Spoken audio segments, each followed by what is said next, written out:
Der gescheite Esel von Helmut Metzger. Ein Doktor spricht im Kneippverein. Die Menschen trinken zu viel Wein, dagegen sind sie beinahe Hasser von unserem guten, schönen Wasser.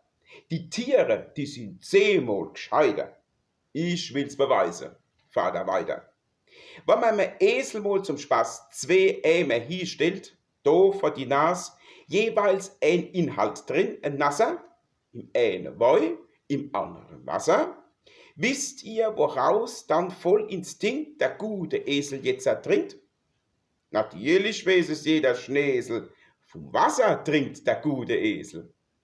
Wisst ihr auch, warum konkret der Esel bloß ans Wasser geht? Da sagt ein Zuhörer voll Biss, ajo, weil's ein Esel ist. Moral, drum siehst von Ulm bis Wesel im Leben nie ein voller Esel.